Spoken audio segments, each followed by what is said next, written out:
about the training of a world-class athlete and what it entails and how it can actually relate to you and I. So let's start with what does it involve to become a world-class athlete. First, obviously, you have to be good at what you do, and then you have lots and lots and lots of training where you're learning your sport and you're practicing it. You're learning your sport and you're practicing it. And as you move up, as you get better, perhaps you start in high school or even elementary school, and you go to college, and then you may head off to the pros or head off to the Olympics. When you reach the highest level that human beings are really capable of, you'll hire yourself a top-notch coach to help you become a world-class athlete. And what the best coaches out there are doing today, sports coaches are doing, they take that athlete, of course they give them the training and then they take them a little bit further than they've gone before.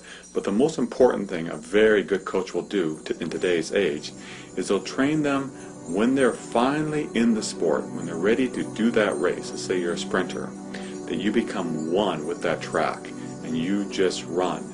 And what you lose is you lose the commentary. You don't anymore say, am I running well? Am I running fast? Am I going to succeed? Am I going to win? Am I going to lose? Because what we've learned over the years is that keeps athletes from performing their best at their top level.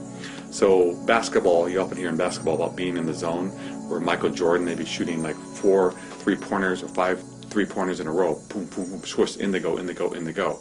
And we interview athletes like that. How do you do that? How did you just keep performing at such a high level in a row, one after another, after another, after another? And what they'll tell us is they weren't thinking about winning. They weren't thinking about losing. They weren't thinking anything about the game. They were just playing basketball or whatever the sport may be. So truly, to reach the highest level that we're capable of, we need to really train and be really one with what we're doing. And another story I can give to you that really helps illustrate that is I saw once Olympian people that are heading to the Olympics to be sharpshooters. And what we did, or what the scientists did, they put electrodes on the brains of the sharpshooters, and then they did it with people that were just normal people that had training as being sharpshooters. So the first group, say like you and I, we'd hold that gun and aim it at the target. We'd pull the trigger, and we wouldn't hit the target very well. And what they found is when the brain was firing as you were firing the gun, it went all over the place. It's a very active mind, and there were a lot of waves going back and forth. As when your mind's active, there's a lot of waves going back and forth. But when they put the electrodes on the brain of the sharpshooter, when he or she was aiming at the target, prior to shooting at the target, their mind was just like yours and mine, just all over the place. When they pulled that trigger, when they were right ready to pull that trigger and they hit the mark, their minds became very still, very placid, very calm. And so what they do is they almost become one with their sport, and they get this thing out of the game. And in a sense, they become one with their sport.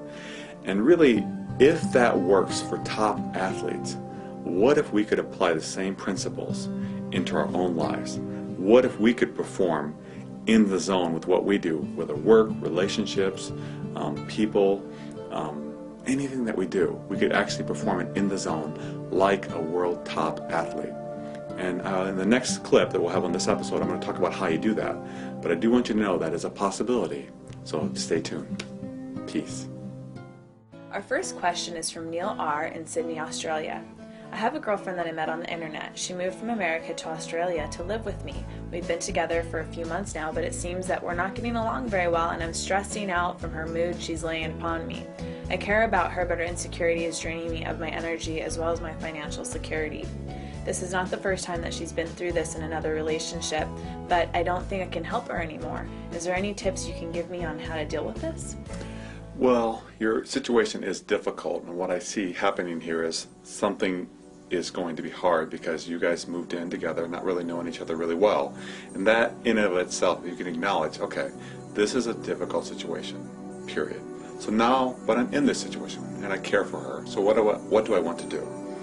And what will really help is for the two of you to set boundaries, because it went from nothing to being really intense. So you kind of need to slow it down a little bit. Doesn't mean she necessarily has to move out. But what I'd recommend is saying, okay, how can we spend some time apart? How can, when we start not treating each other well, stop that. Let's take a break. We're feeling a little bit intense right now. And if you need to set those boundaries with her, and because she won't allow them, you just say, or she won't abide by them, you say, hey, right now, this is getting too intense. And you just walk away. You go into another room.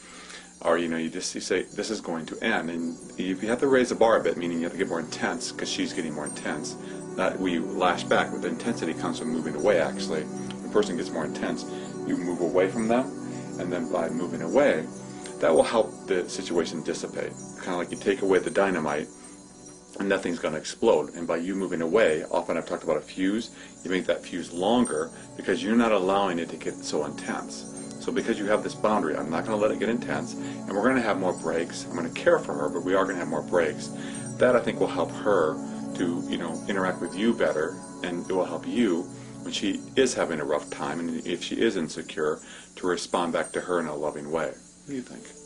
I agree with you definitely. I think there are a lot of things that can be causing a lot of stress within your relationship too. If you're working and maybe she's at home all day, that can build some resentment within you. And for her, that might be really hard for her because she's at home all day. She maybe doesn't know a lot of people in the area. So you guys talking about that and working through that, it can be something that's really important. And you explaining to her, the situation the way it is, I'm feeling a little frustrated with this. Communication is huge in any relationship. So you guys need to work through these things. And I think the boundaries that Dr. Puff had said are really, really important, because if you don't set those boundaries, resentment is going to build, and it's just going to be chaos and frustration, and your relationship's going to end, or you're going to stay in a relationship and be really, really unhappy, which really isn't. That's not what life is about. It's not about being unhappy. It's about creating happiness. We are going to face hard times in our lives, okay? I'm not going to say that that's not going to happen, but you need to take care of yourself. So, go to the gym and work out. Take that time for yourself, because sometimes when a person is moving to a whole new other country, they may feel like really attached to you and don't want to be separated from you, but you need to take care of yourself and encourage her to take care of herself and create new friends. Maybe she can go take yoga or go do some classes or something. So something like that, maybe you can encourage her to do, or maybe find a way where she can start to work, or maybe do things around the house that gives her a sense of, self-esteem or sense of self-worth, because for somebody too, that can actually affect her and affect how she's feeling about herself, and that, that mood that she's laying upon you, maybe she's not feeling good because she just sits around all day. And I would also add, because I really like what Elizabeth said about caring for her. I think that's a wonderful thing she's suggesting, and do that. She matters too. I know you're frustrated with her, but she matters too. So reach out to her in love, set boundaries, but do it in a really loving way, as Elizabeth said. So thank you.